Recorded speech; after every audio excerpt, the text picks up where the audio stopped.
I saw Pale Horse last night. It's an awesome watch. Congratulations on this project. Very unique, very different from what I expected. What was it about this project that made you get involved? Well, this is a project that was written, the story was written by my dad, and my father is an artist in his own right.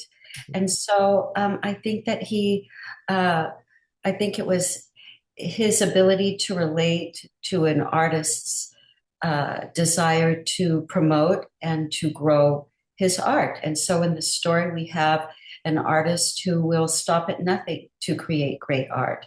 And so I think that was the basis of the story and what attracted me to it initially. Definitely. There's a lot of really great elements. I think the love story is above all what stands out. How difficult was it to create a love story like this in a project where it's supposed to be very, I guess your main artist is supposed to be isolated and, kept away from the world.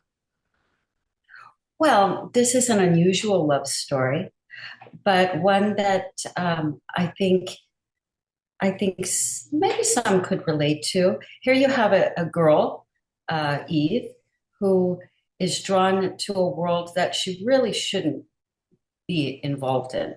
Everything in the story is a little off, and I think that it's showing her signs that there's danger there. And she has a friend, Clark, who's played brilliantly by Chris Connell, who is probably what she really needs, but she instead goes in the opposite direction. This is it's a different type of love story, but I think in this environment, um, I think it was easy to create.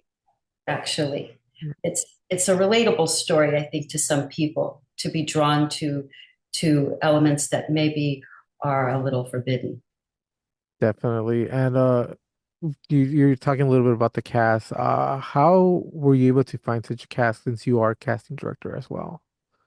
Thank you. I was lucky, just great, great luck. Perry brought Taylor Plessity, a good friend of his and a brilliant artist.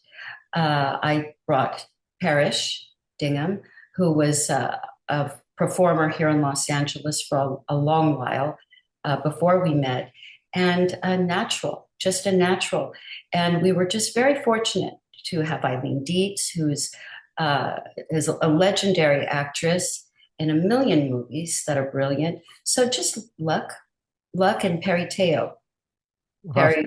Perry has had a lot of great contributions to the film as far as casting.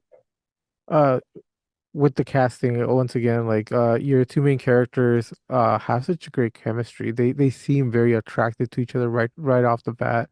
What kind of testing did you do with them in order to see if that chemistry was there?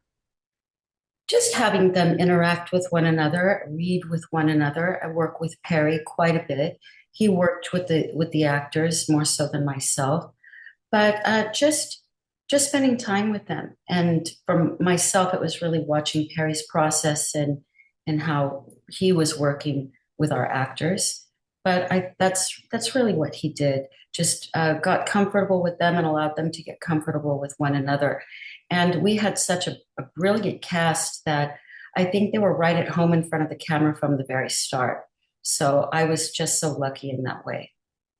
Definitely. And as a producer, because you also helped produce this, were there any obstacles in getting funding for this? Because it's such an original concept that I think people would be a little hesitant to jump on this project. No, not at all. The funding was in place before Perry was in place, actually.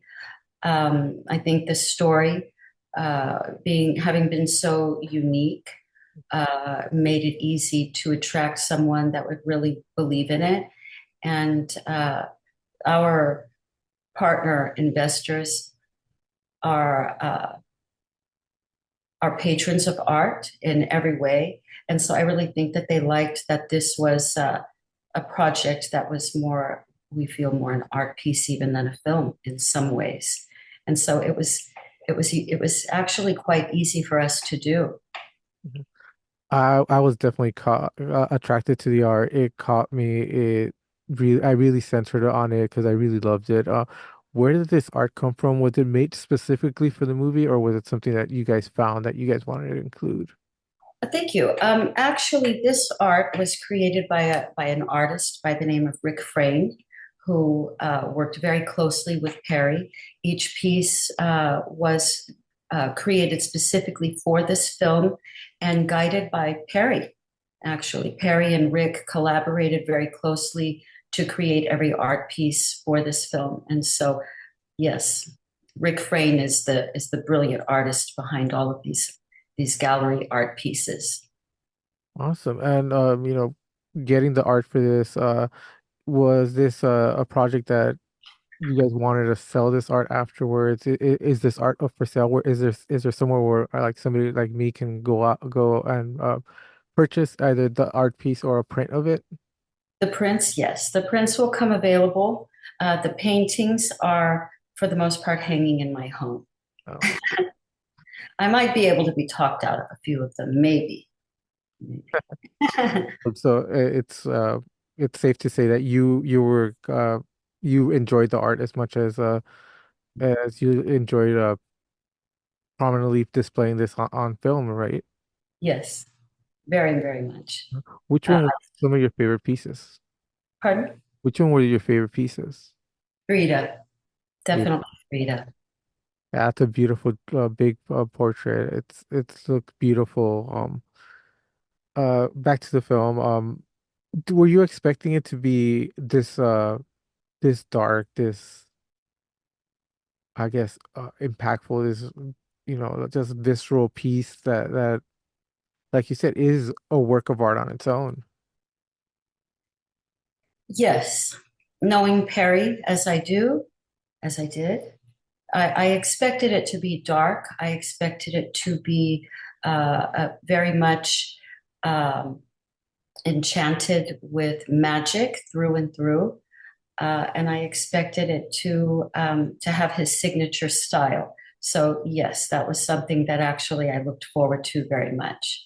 Perry has a very pronounced style, and all of his work tends to lean toward being extremely dark, but also um, very pretty, very beautiful. And I have to also credit Alan Ho for creating such a beautiful ambiance in that regard.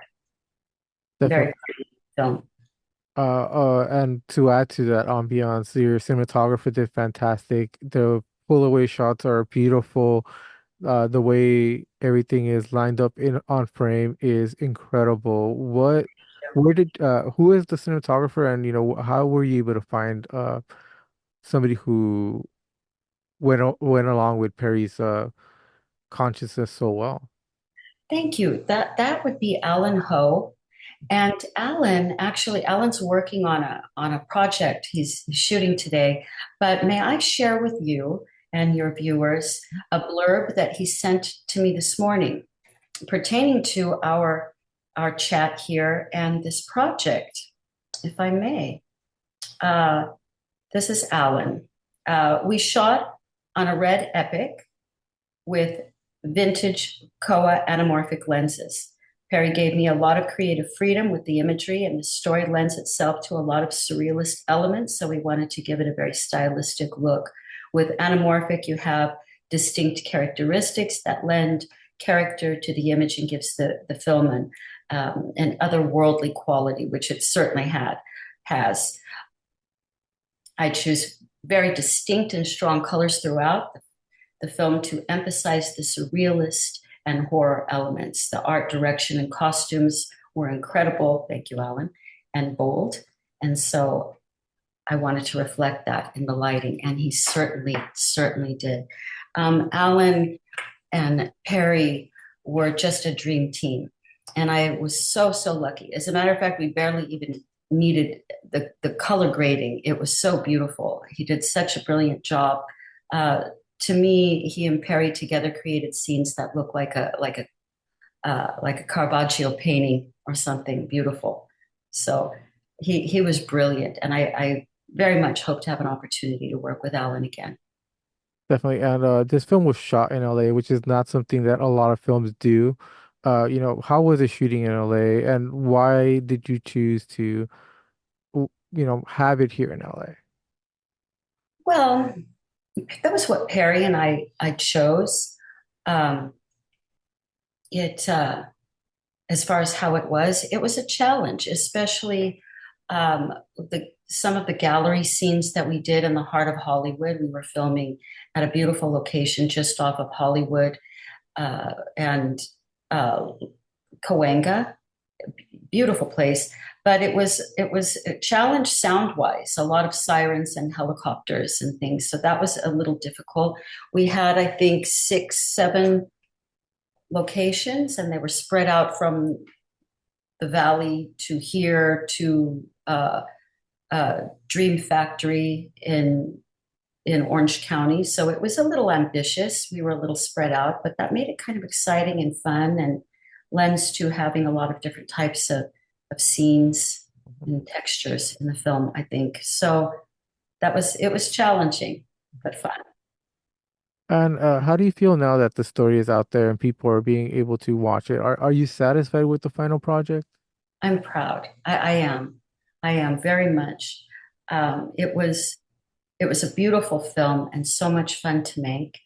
It is it I think it makes it special to me, knowing that unfortunately this is Perry Teo's last film.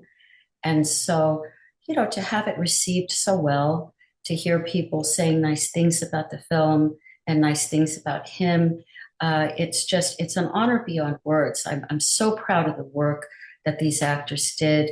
Each one of them went above and beyond and were wonderful to work with and have become dear friends, but just did a great job. And no one more than Perry.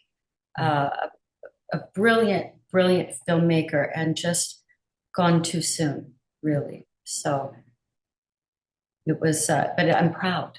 And I think it's become uh, more than what I hoped it would be. I think it's a very satisfying watch, but is there a possibility for a sequel to this coming, or is this going to be the final thing since Perry's no longer with us? Well, I guess there is always a possibility.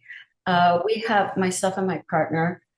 We have 2 films that we're working on right now, so we're moving on to tell uh, another story, another few stories.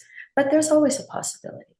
I love these characters. I love the character Sabian and and uh, and our Gothic heroine Eve. Possible. Anything's possible. Awesome. So congratulations on this once again. It's a great watch. I was captivated by it, and I do hope to see more. Thank you so much. Thank you. Well, you certainly will. You certainly will from us, and I appreciate that. Thank you, Awesome. Thank you very much for your time. and thank you. Thank you very much. Have a lovely rest of your day.